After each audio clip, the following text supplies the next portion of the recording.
Union ministry of environment and forest की expert appraisal committee यानी EAC ने उज मल्टीपर्पज प्रोजेक्ट के लिए एनवायरनमेंट क्लियरेंस में अमेंड करने से इनकार कर दिया है, क्योंकि प्रोजेक्ट प्रोपोनेंट एजुकेट डिटेल्स और साइट स्पेसिफिक स्टडी सबमिट करने में नाकाम रहा है। EAC का ये फैसला Jammu and Kashmir power development corporation के लिए एक बड़ी शर्मिंदगी का सबब बन गया है। इसके अलावा कमेटी ने पाया कि सेंट्रल वाटर कमीशन यानी CWC ने अभी तक हाइड्रोलॉजिकल डेटा को मंजूरी नहीं दी है, जो Jammu and Kashmir power development corporation द्वारा एक्सपर्ट अप्रेजल कमेटी को पेश किया गया था। आधिकारिक सूत्रों के मुताबिक कठुआ सांबा जिले के बरबारी गांव में स्थित 4350 हेक्टेयर क्षेत्र में 196 मेगावाट के उज मल्टीपर्पज प्रोजेक्ट के निर्माण के लिए union ministry of environment and forest यानी MOF ने 18 मार्च 2021 को letter of number J12011/39/2014 IA के माध्यम से एनवायरनमेंट क्लियरेंस दी थी। हाल ही में project proponent Jammu and Kashmir power development corporation ने हाल ही में रिवाइज्ड एनवायरनमेंट फ्लो के आधार पर एनवायरनमेंट क्लियरेंस में संशोधन के लिए एक एप्लीकेशन सबमिट की और एक्सपर्ट अप्रेजल कमेटी को सूचित किया कि पूर्व एनवायरनमेंट क्लियरेंस के मुताबिक उज मल्टीपर्पज प्रोजेक्ट और एनवायरनमेंट इम्पैक्ट असेसमेंट यानी EIA रिपोर्ट के अन्य कंपोनेंट समान हैं।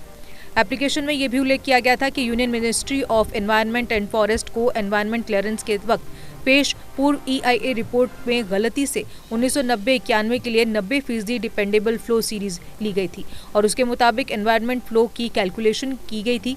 हालांकि सही 90% डिपेंडेबल साल 1993-94 है, जिसके मुताबिक एनवायरनमेंट फ्लो को अब रिवाइज्ड किया गया है।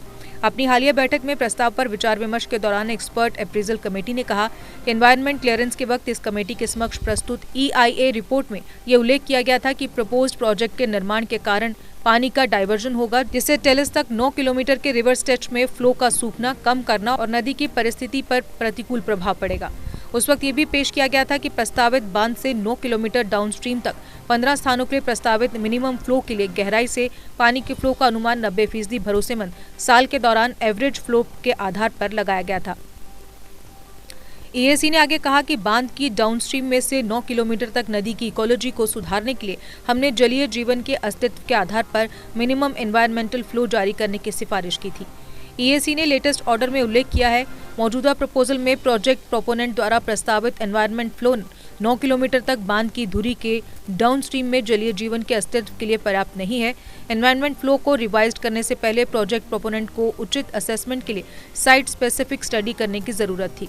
EAC ने कहा कि इसके अलावा प्रोजेक्ट प्रोपोनेंट द्वारा प्रस्तुत हाइड्रोलॉजिकल डेटा को सेंट्रल वाटर कमीशन द्वारा अप्रूव नहीं किया गया है और यहां तक कि जलाशय की स्थिरता की भी जांच करने की जरूरत है।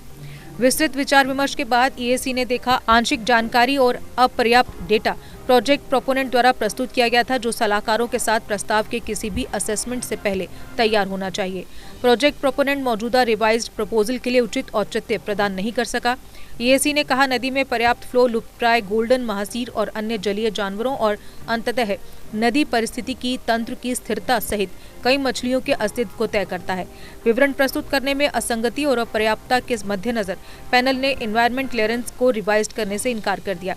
इसने Jammu and Kashmir power development corporation को सेंट्रल वाटर कमीशन द्वारा अप्रूव्ड हाइड्रोलॉजिकल सीरीज के बारे में जानकारी प्रस्तुत करने के लिए कहा है, जिसके इस्तेमाल प्रोजेक्ट के डिजाइन के लिए किया गया है और इसके आधार पर एनवायरनमेंट फ्लो के स्टीक असेसमेंट के लिए साइट स्पेसिफिक स्टडी का संचालन करता है।